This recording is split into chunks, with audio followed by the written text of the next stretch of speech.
درود بشمار به شما تماشابینان عزیز و هواداران اصیل و ارجمند برنامه‌های جالب و پرمحتوای تلویزیون تاجیکستان. تماشابینان عزیز، برنامه نوبتی اورنگ از خوجندی بستانی پیشنهاد شما می‌گردد. در برنامه قبلی ما درباره باغ فرهنگی و فراغتی کمال خوجندی برنامه را برای شما پیشنهاد نموده بودیم و وعده دادیم که این نوبت درباره خانه-مuzei کمال خوجندی چند مطالب جالب دیدنی را برایتان پیشنهاد می‌نماییم. اینک فرصت آن فرا رسید که ما با وعده خود وفا نماییم و پای ادای رسالت بدوش داشته اینک مهمانی کاشانه های شماییم. بیایید با ما میرویم به خانه-muzei کمال خوجندی تا نشأه برداریم از زیبایی های آن. خانه-muzei شاعری خوشکلام کمال خوجندی با نظرداشت تمام نازکی‌های تاریخی بنیاد خانه حولی در عصرهای 15 بنیاد گردیده است. هنگامی وارد شدن سراول شما حولی با سرحوض و درختان سایه افکن سیاه‌بید، چارباغ با درختان زردالو، شفتالو، بادام، گیلاس، انار و تاک‌های انگور حسینی، تکابی بدانه را خواهید دید.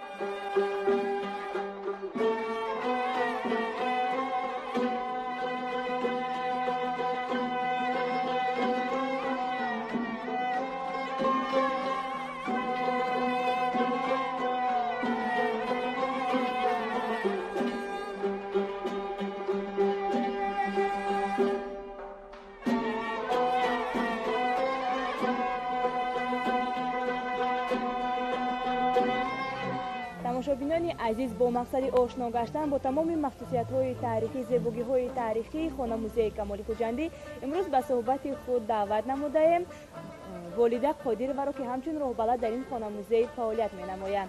والده، از شما درباره تاریخ تأسیس و مخصوصیت و زیبایی‌های تاریخی و نازکی‌های تاریخی خانه-muzei کمال خوجندی پرسیدن می‌خواستیم. مرحبا به درگاه شاعری توانا، افتخار ملت تاجیک کمالدین مسعود معروف و کمال خوجندی که پدازگی بنیاد گردید و روز از روز از قدمگاه مردم سخندوست و سخنور مبادل گردیده ایستاده است.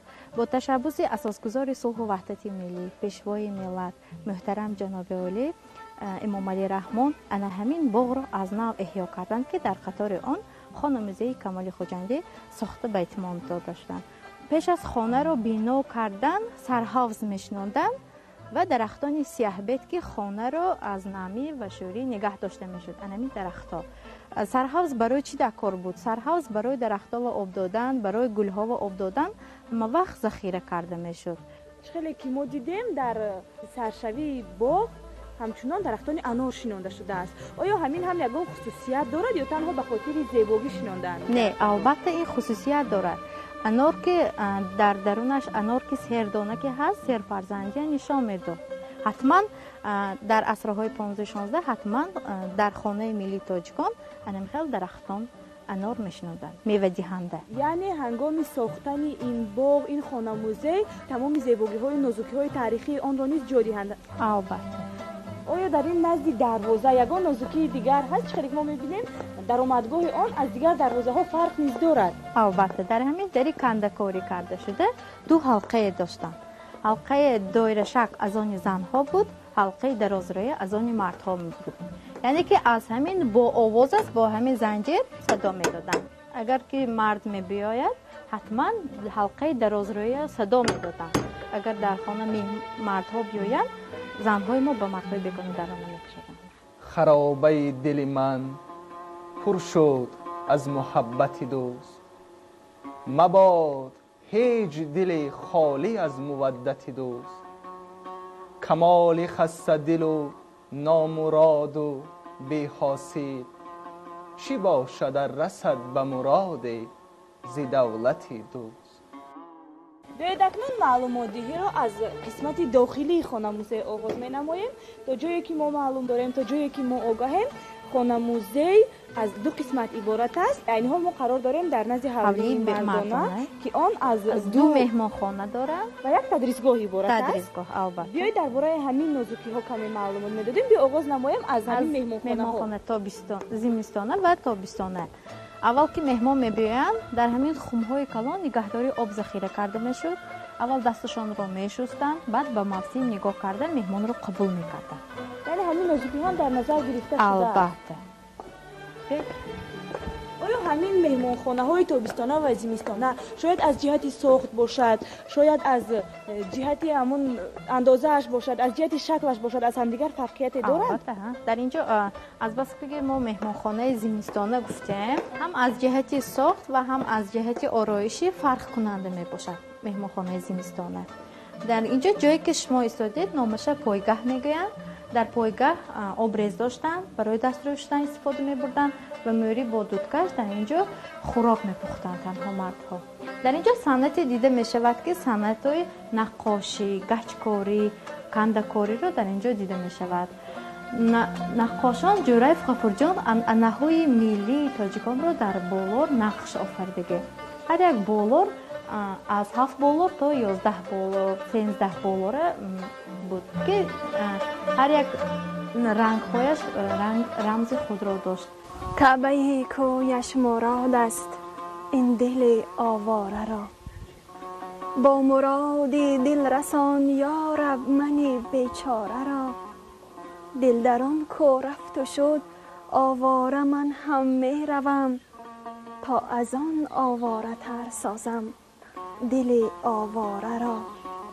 در میان خار و خارا گر تو همراه منی، گل شناسم خار را دیبا شمارم خاره را.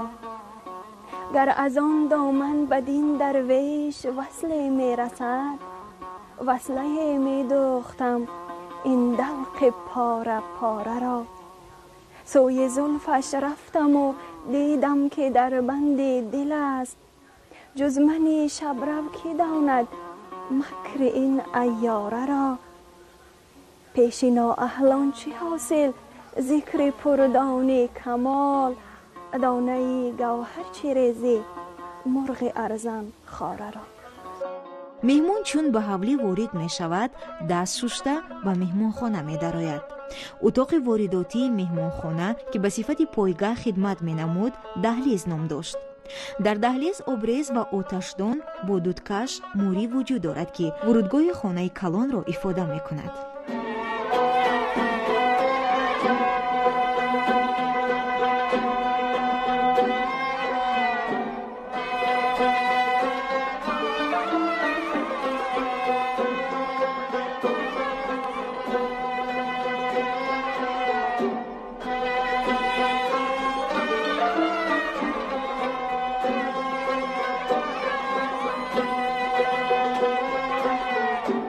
خانه‌ها افاده‌گری صنعتی بوی معماری تاجیکی محسوب یافته، کلان و خردی آن از روی بولور معین کرده میشد.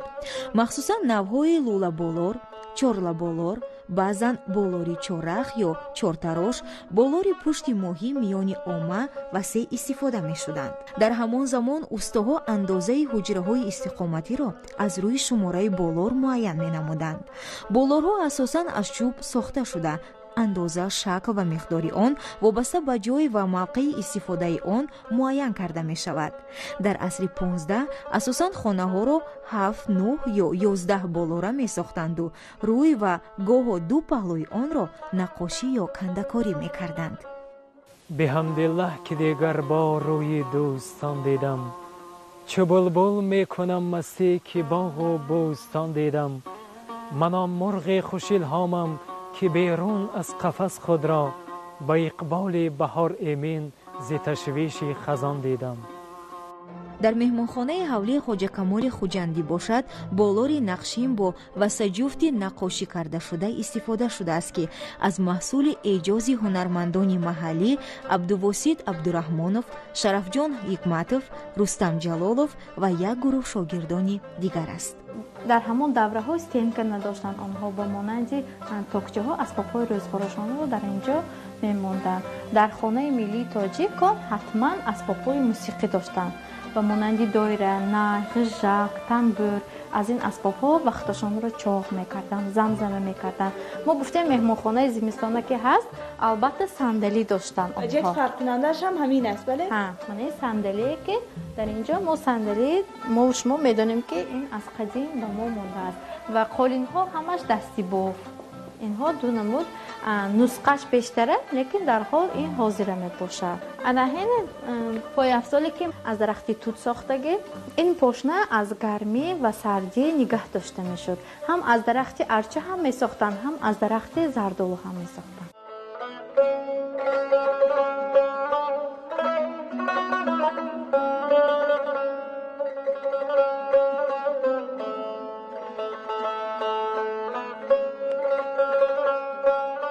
ҷиҳози асосии меҳмонхонаҳо қолинҳо, гилимҳо, болинҳо ва курпачаҳо маҳсуб меёбанд. одатан дар баъзе хонаҳои мардуми тоҷик асбобҳои мусиқӣ ба монанди тамбур, най, доира, ғижак нигоҳ дошта мешуданд, ки дар вақти истироҳату фароғат истифода мебурданд. меҳмонхона бо тоқчаҳо ва тахмон барои гузоштани сандуқ, курпаи курпачаҳо ва ашёҳои рӯзгор ба мисли косаҳо, табақҳо, обдастаю офтобаҳои гилину мисин оро дода мешудааст. дар ҳамаи хонаҳо гилемҳои дастибоф густурда шудаанд. навбаҳорон зигулам бӯи ту хуш меояд, ҳамаро боғу маро рӯи ту хуш меояд. акнун мегузарем ба қисмати меҳмонхонаи тобистона. дар бораи ҳамин меҳмонхона ба мо маълумот диҳед?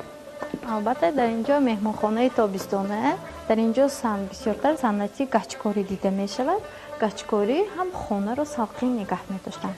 ҳатто дар инҷо мавҷи дарёро бо гаҷкорӣ нақш офаридагӣ ва ҳам рангу борҳояш барои тобовар, барои тобистон рангу бораш ва дар ҳамон токчаи гули ёсуман кашидааст. гули ёсуман рамзи он дар асрҳои 15-16 дар тоҷикистони мо ана ҳамин гули ёсуман мерӯяд. қолинҳо ҳам дасти боф мебошад. курпачаҳо аз адраси матоъҳои хушсифати мо духта шудаанд. ташаккур. моро бисёртар чи ба тааҷҷуб овард дар сохтани ҳамин хона-музей, ин дар пардаҳо мебошад. дар бораи ҳаминҳо ба мо маълумот медодед? дар парда аз гармию аз сардии хонаро нигоҳ дошта мешуд. ҳатман бояд ҳамин дар пардаҳо кандакорӣ мешуданд? албатта. ошуби ҷони шӯхи ҷаҳонӣ, беэътинои номеҳрабонӣ, гоҳам навозӣ, гоҳам гудозӣ, гоҳе чунинӣ, гоҳе чунонӣ. ҳамчунон дар ороиши хона-музей аз санъати дигари миллии тоҷикона гаҷкорӣ фаровон истифода гаштааст. гаҷкорӣ нави маъмулии санъати ороишиву амалӣ ҳисоб шуда дар пардози бино истифода мешавад. вақти ороиши меҳмонхона меъморон ҳамаи намудҳои санъат, ки дар асри 14 ва 15 маъмул буданд, аз ҷумла наққошӣ, кандакорӣ, гаҷкорӣ, гирехбандӣ истифода кардаанд.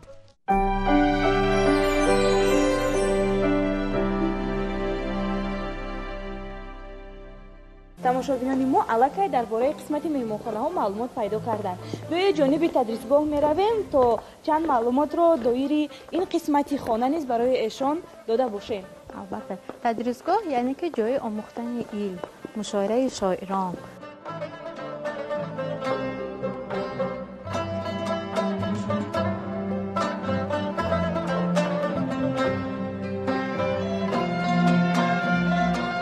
дар ин минбар муаллим менишастанд, устод дар ҳамин ҷо менишастанд, ин тараф шогирдонашон менишастанд, баҳс мекарданд, мутолиаи китоб мекарданд, ҳатто алифборо ҳам аз ҳамин ҷо меомӯзонданд. мо ҳамаи ҳамин китобҳоро аз халқ ҷамъоварӣ кардем ва баъзеашон тӯҳфа карда шудааст. дар ин ҷо китобҳое ки бениҳоят ноёфт мебошад, ки дар ин ҷо китобҳои дастнавис, хатти, чопи, форсӣ. зиёда аз чанд китоб ҷамъ овардаед? худи дар ҳамин ҷо 208 дар ҳамин ҷо ҳаст, лекин дар фонди осорхонаи мо бениҳоят мӯл ҳаст китоб. агар соҳиби ҳавлӣ шахси босавод ва аҳли илм бошад, дар он ҳавлӣ тадрисгоҳ ҳам мешуд.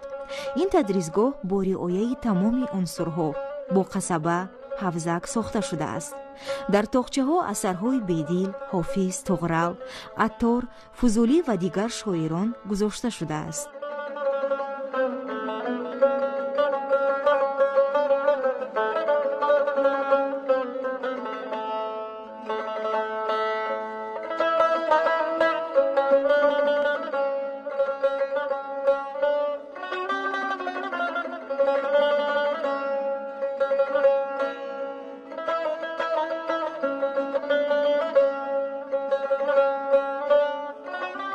چی مجلس چی بهشت، این چی مقام است اینجا.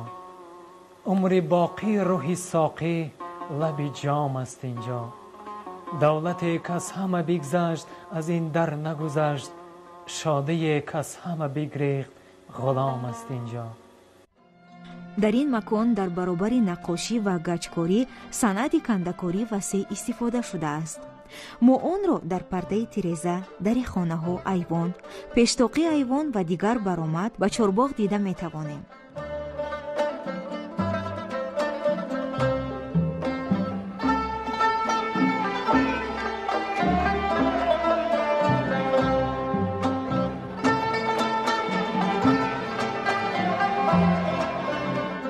والله بیاید درباره کتاب‌هایی که شما جمع آوری نمودید در این قسمت، در قسمت تدریسگاه و با قلم کدام ادیبان و شاعران و نویسندگان تعلق داشتن آنها برایمون معلوماتی هست؟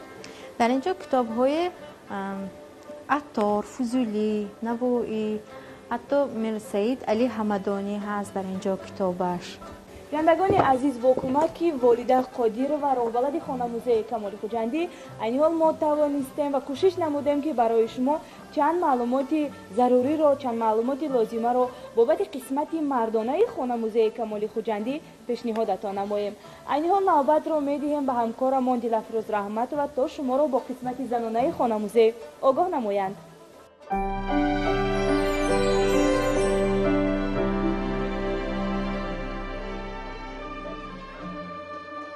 حولی درون برای اهل خانواده، زنها و بچگان تعیین شده است. آن از خانه‌های استقامتی، مهمانخانه، شبستان، کارگاه، انبارخانه، ایوان بهار و تیرماهی نشین عبارت می باشد.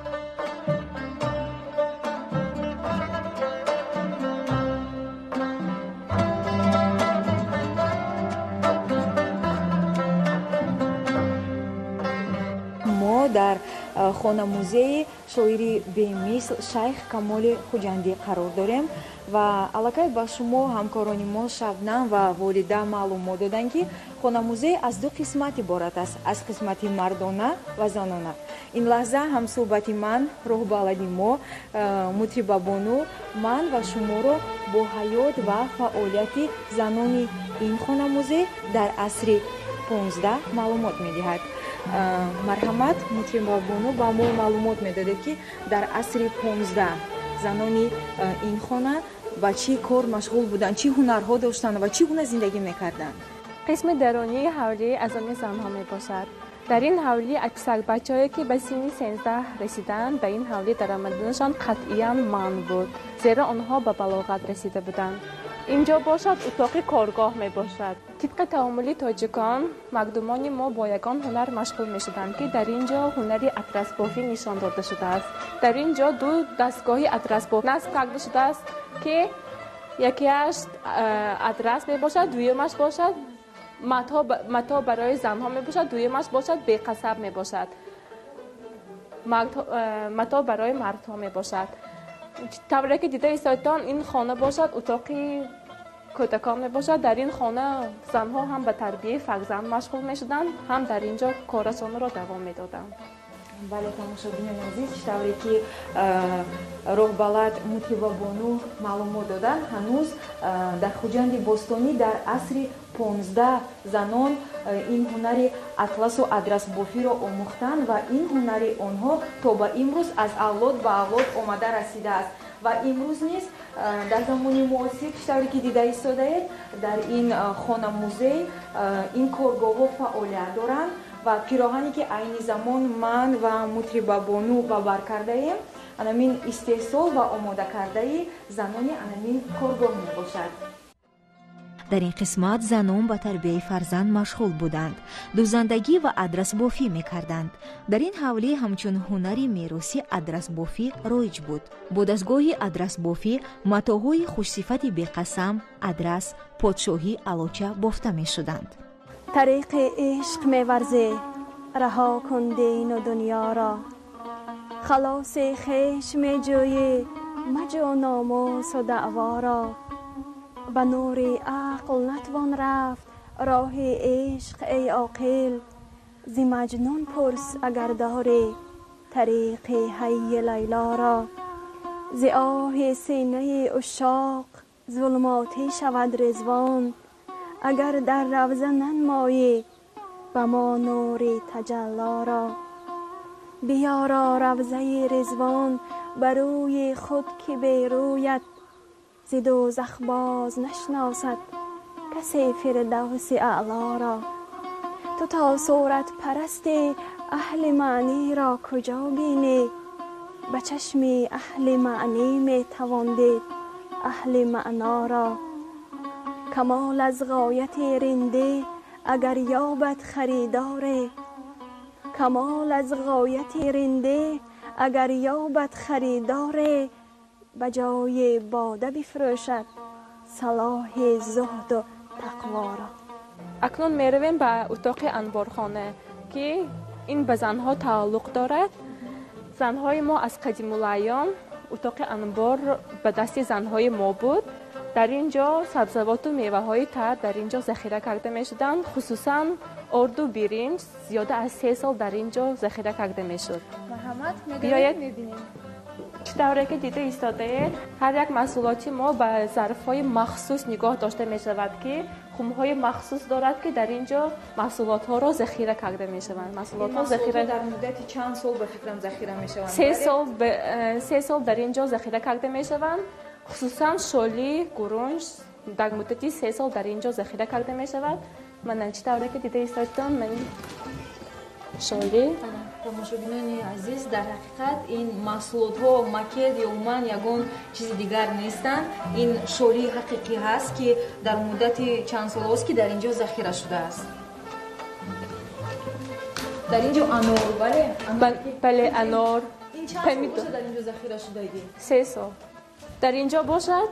читав захира кардани гӯштро нишон дода шудааст ки қавурдоқ мегӯянд номашро. در ظرف‌های مخصوص نگاه داشته می‌شوند. این باشد زن‌های ما از این محصولات‌ها استفاده می‌کردند. این برای نهاری برای مهمانان خصوصا برای مهمانان اینها را استفاده می‌کردند. این باشد از باغ‌های همین کمال خوجندی خانه-مuzei کمال خوجندی میباشد. این از باغ همین میوه‌هایی که برای زمستان خشک کرده شدن ولی از خود باغ است. از خود باغ میباشد. аз қадимулаён тоҷикон ба фарҳанги оиладорӣ эътибори хоса медоданд. бинобар ин дар ҳамаи давру замонҳо озуқаро захира мекарданд. усули нигаҳдорӣ гуногун ба таври тарутоза ва хушкунӣ буд. дар амбори захира дар даруни хумҳо ғаладона, қазӣ, гӯшти хушк, себу анор, биҳию ангур ва харбузаро овехта хушкмеваҳо дар зарфҳои чӯбин нигоҳ дошта шудаанд.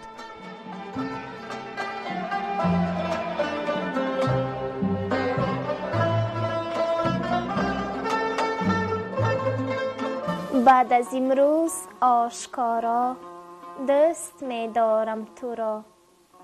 از تو چون پشم نگارا دست می دارم تو را. در وجودی منزی هستی هر سری مویی که هست دست می دارد مرا تا دست می دارم تو را. به حولی زنانه می درایم. من دیده ایستادید این لوله‌های آبگذرانی سفالی می باشد. از قدیم الایام تاجیکان ما در عصرهای 5 و 7 برای تازگی از لوله‌های سفالی استفاده می کردند که این لوله‌های سفالی از کوچه آب آشخانه و خانه ها را گرفته به کوچه برآورده می برآورند. در اینجا ما می‌بینیم دیگدان است ولی آشخانه زنها از 2 قسمت عبارت می باشد که این چطوره که دیده ایستاده این آشخانه تابستانه زنها می باشد. در این دیگدان ها زنهای ما نانها را می پختند. هم تنها بغیر از نانها با سمبوسه های ملی ما را می پختند. در اینجا دیگ‌ها برای پختن خوراک استفاده بوده می‌شدند. اینها ریحان‌ها از این ریحان‌ها استفاده بوده زن‌های ما برای طعام ولی استفاده می‌بردند. дар ин ҷо тамоми ашёҳои зарурии рӯзгор мавҷуданд. дар назди ошхона айвон ва кати нишасти кандакоришуда ҷой дода шудааст. рӯи кат бо гилеми дасти боф ва курпачаҳои адрасу лӯлаболиштҳо густурда шуда дар фасли тобистон ҷои нишасти аҳли хонавода ба ҳисоб меравад.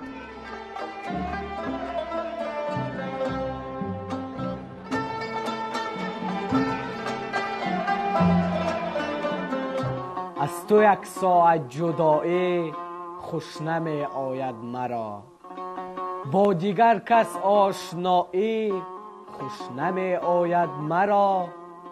گوییم رو زنده رو سلطان وقت خیش باش، بعد سلطانی گدایی خوش نمی آید مرا.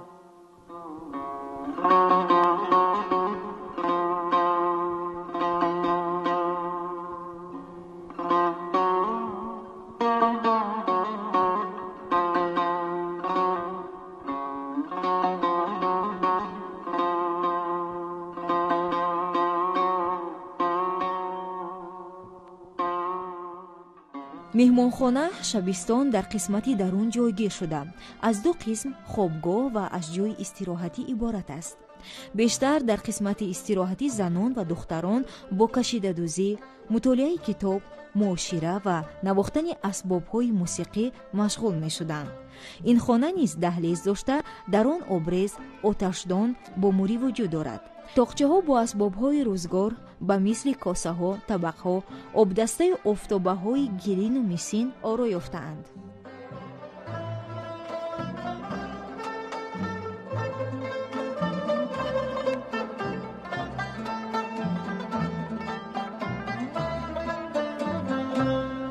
ҳоло мо дар утоқи истироҳатӣ қарор дорем ки утоқи истироҳатӣ аз ду қисмат иборат мебошад. ҷое ки занҳои мо истироҳат мекарданд ба хондани китобҳо, бале дар як гӯша китоб мехонданд, дар як гӯшаи дигар бошад занҳои мо ки баъзияшон навозанда ҳастанд, аз шеъру шоирӣ, сурудхонӣ ба фикрам аз он даврон низ огаҳ буданд. дар ин гӯша бошад онҳо шида машғул мешуданд. дар ин гӯша бошад, инҷо утоқи хоб мебошад, шабистон мебошад. вақте ки дар ин утоқ ворид мешавед, майнаатон ором мегирад, асабатон ором мешавад. бале дар ин утоқ гулҳои пайваст дорад, нақшу нигори миллӣ пайваст дорад ки ин гулҳо зану шавҳарро бо меҳру муҳаббаташонро пайваст мекунад, пайваст зиёд мекунад. дар ин ҷо мебинем ки нақшу нигор ҳаст аз гулҳои анор, аз меваи анор. ин анор бошад, анор ки сердона мебошад, барои серфарзандии занонро нишон дода шудааст. ин курпаҳои ҳамон асрангӣ аст. аз ин курпаҳо занҳои мо истифода мекарданд барои хоб. то ба имрӯз аз ин матоъ истифода мекунанд. бале дар қафои ҳавлӣ шипанг ва чорбоғ бо дарахтони зардолу, ангур, анор, бодом ки ба муҳити шаҳри хуҷанд мутобиқ мебошад бунёд гаштааст. чоҳи обкашӣ ҷузъи фарҳанги оиладории тоҷикон буда дар аксарияти ҳавлиҳо, хусусан дар хонаҳои ашрофзодагон вуҷуд доштанд. дар чорбоғ чоҳи обкашӣ мавҷуд аст ки барои ҳар як хонаводаи тоҷик он зарур мебошад. мутрибабона ташаккури зиёд барои маълумоти муфассал ва тавре ки мо маълумот пайдо кардем.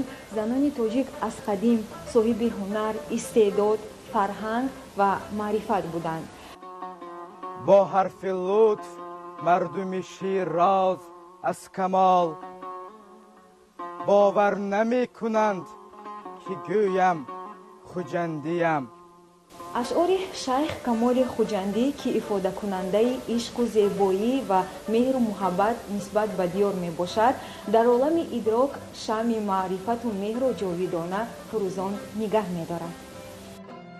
рӯҳи пурфутӯҳ ва мубораку мубашшири камоли хуҷандӣ баъди 700 сол дар зодгоҳаш ҷавлон зада аз ворисонаш хушнуд мебошад, зеро имрӯз кӯчаҳои зодгоҳи азизаш гулоғӯш, насимаш атромез аз сӯи руди сайҳун мевазад ва бошад ки насли имрӯзу ояндаро рӯҳу арвоҳи чунин бузургон тарбият намоянд.